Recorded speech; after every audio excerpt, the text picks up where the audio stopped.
Coucou, je suis là, avec vous. Non, finalement, je me suis dit, autant que ce décor me plaît un peu, autant en profiter pour en faire une autre vidéo, toujours au même endroit que la précédente, devant mon magnifique logo Auvergnat du Cantal, avec toujours ma carte de France, un petit coin de la France. En plus, c'est pas un coin mauvais, hein. T'as quelques départements d'outre-mer avec la Corse et la Côte d'Azur. Voilà. Donc, je vous rappelle qu'on est dans le Cantal, qu'on est même à Aurillac, la ville du théâtre de rue, du Festival international de théâtre de rue. En août, à Aurillac. Voilà. Hop, un petit placement sympathique. Donc pour cette vidéo du samedi, toujours pour ce samedi, il y a toujours une question série télé. Donc hier on était au Mistral, on était à Marseille pour vivre une belle vie, une plus belle vie. Et bien cette fois-ci, on va aller au pire. Le pire. Les urgences. Le secteur médical. Les chirurgiens. Les catastrophes. Il n'y a pas que ça dans cette série. Il y a aussi des histoires d'amour entre médecins. Et oui, une série qui dure depuis... Alors en plus, c'est un joli nom, cette série. Et ça s'appelle Grey's Anatomy. Attends. Est-ce qu'il y a un logo plus visible?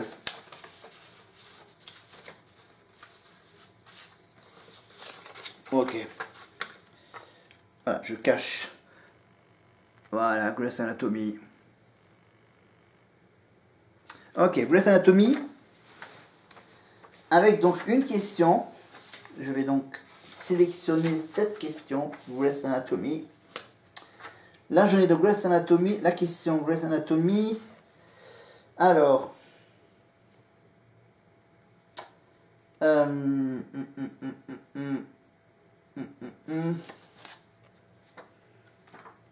Bon, allez.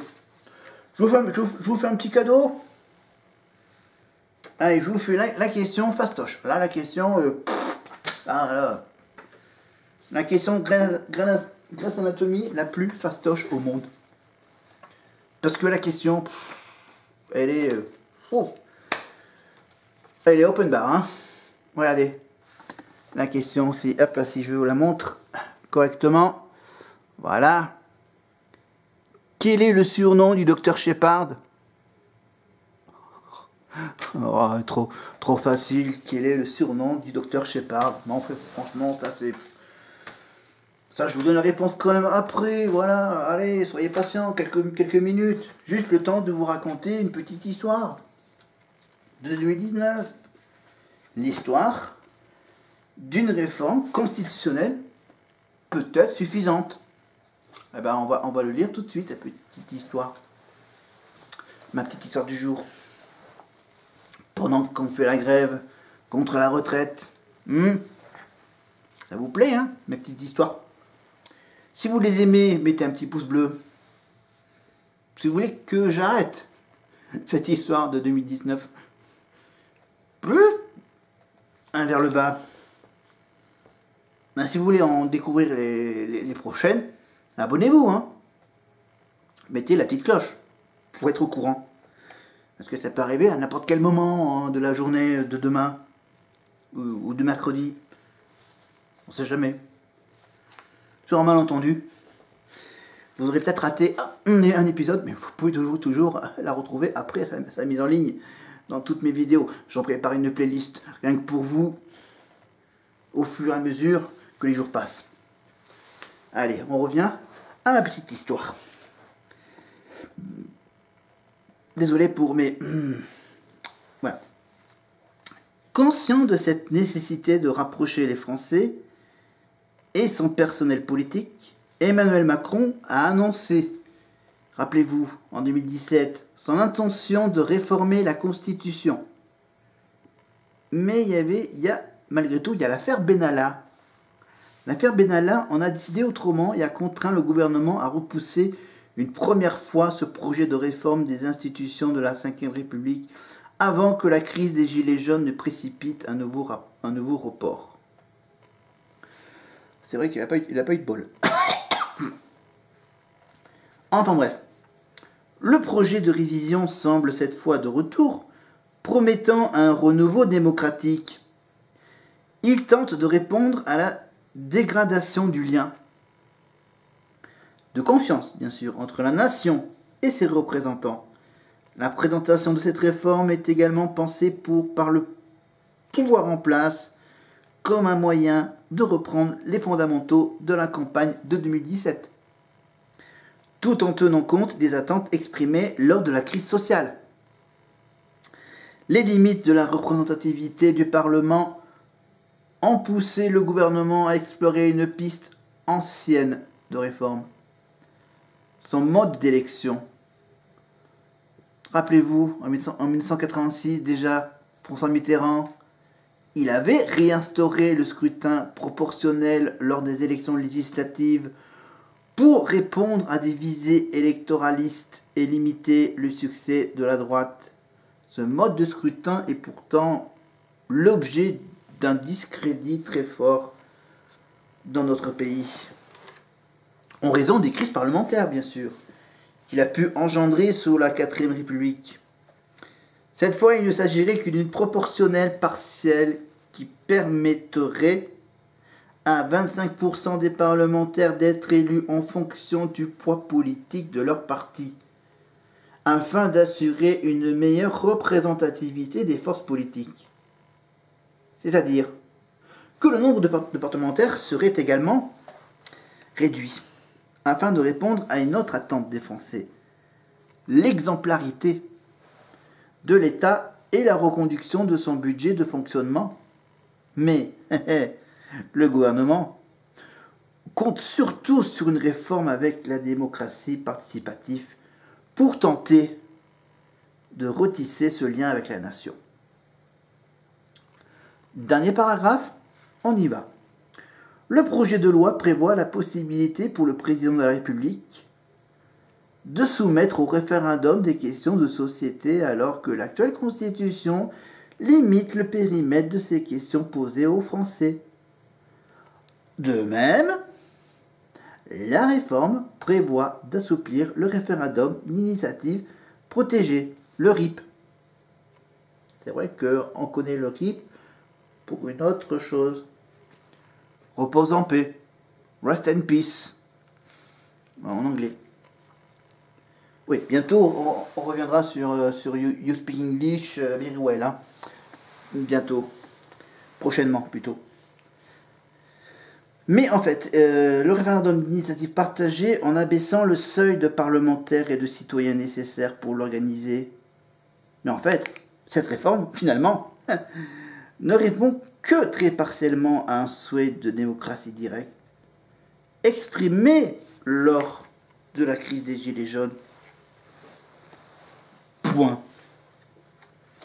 Point final pour ce chapitre sur cette réforme, la réforme donc. Voilà donc une première semaine qui se termine bien. Voilà, dimanche, je fais pas de questions dimanche. On va attendre tranquillement que ça redémarre la grève de mercredi. Voilà, rendez-vous donc mercredi pour une autre histoire. Eh bien cette fois-ci, on va pas être en France. Ben non, parce que cette fois-ci, on va aller en Ukraine. Découvrir un humoriste à la tête de l'Ukraine. Eh oui. Il s'appelle déjà comment lui? Ah oui, Volodymyr Zelensky. C'est la semaine prochaine, il y aura donc de l'Ukraine, de la Russie, avec Poutine. Bon, après, on verra si on va aller jusqu'à Mayotte, les îles à la dérive, Ensuite, on passera au service militaire, avec le retour de ce fameux service militaire. L'avant-dernier sujet de 2019, rappelez-vous, la grande distribution dans la tourmente. Ouh. Et enfin, la fameuse nouvelle réforme des retraites à point de 2019, rappelez-vous. Ouh, si. Voilà toutes ces magnifiques histoires. Attends, j'en ai même une petite dernière. Mais c'est un peu d'actualité, c'est les JO 2024, on finira en beauté. Enfin, en beauté, voilà, c'est quand même les JO 2024, une politique de prestige très coûteuse. Voilà les prochains sujets. Après, pour les séries, je vous en dis pas plus. Pour les séries télé, les prochaines questions des séries télé, on n'en est qu'à la moitié des enveloppes, jusqu'à la numéro 9. Après, on verra. Voilà, j'en ai fait 5, il m'en reste 4. J'ai encore d'autres enveloppes, mais cette fois-ci, on utilisera les lettres de l'alphabet. Ça va être pas mal, ça. On verra. Si ça ira. Voilà. Ah, pardon, oui, ok, d'accord, je vous donne la réponse à la question. Hein, sur Grey's Anatomy, regardez la question. Quel est le surnom du docteur Shepard dans Grey's Anatomy? Bah, la réponse est là. Docteur Mamour. Docteur Mamour. C'est devenu le surnom de l'acteur. Monsieur Mamour. Monsieur Mamour, on le retrouvera évidemment, on le retrouve régulièrement tous les ans aux 24 heures du Mans. Voilà. Et si vous voulez revoir le docteur Shepard, l'acteur qui joue le rôle du docteur Shepard, tous les ans pour les 24 heures du Mans. Voilà. Une petite info. Voilà pour le numéro 5. À suivre donc la semaine prochaine le numéro 6. Et peut-être le numéro 7. Après on fera une autre semaine avec... on fera la semaine suivante avec le numéro 8 et la numéro 9. Ok? Eh ben c'est bien. Voilà, j'ai tout dit précédemment. J'ai dit bien sûr de vous abonner, de cliquer sur la cloche pour être prévenu des prochaines vidéos, de même mettre des commentaires, mettre des pouces bleus, mettre un pouce rouge si vous n'avez pas aimé. C'est vous qui voyez, n'oubliez pas. Hein, j'espère que vous allez passer donc déjà une bonne journée de grève ce samedi, que vous allez passer bien sûr un magnifique week-end de repos avec les matchs de rugby, les courses de vélo, le Paris-Nice et tutti quanti. Voilà, c'est pas un jour spécial aujourd'hui, non, il y avait la fête des grands-mères la semaine dernière, si je me trompe pas. Que là, la prochaine grande fête, ça sera pour Pâques, hein, le lundi de Pâques. Bah, d'ici là, peut-être qu'il y aura des nouveautés. C'est vous qui voyez. Allez, je vous laisse tranquille. Je mets tout ça en ligne. Et je vous dis à la semaine prochaine pour de nouvelles aventures avec l'enveloppe et les petites histoires de 2019. Bye bye.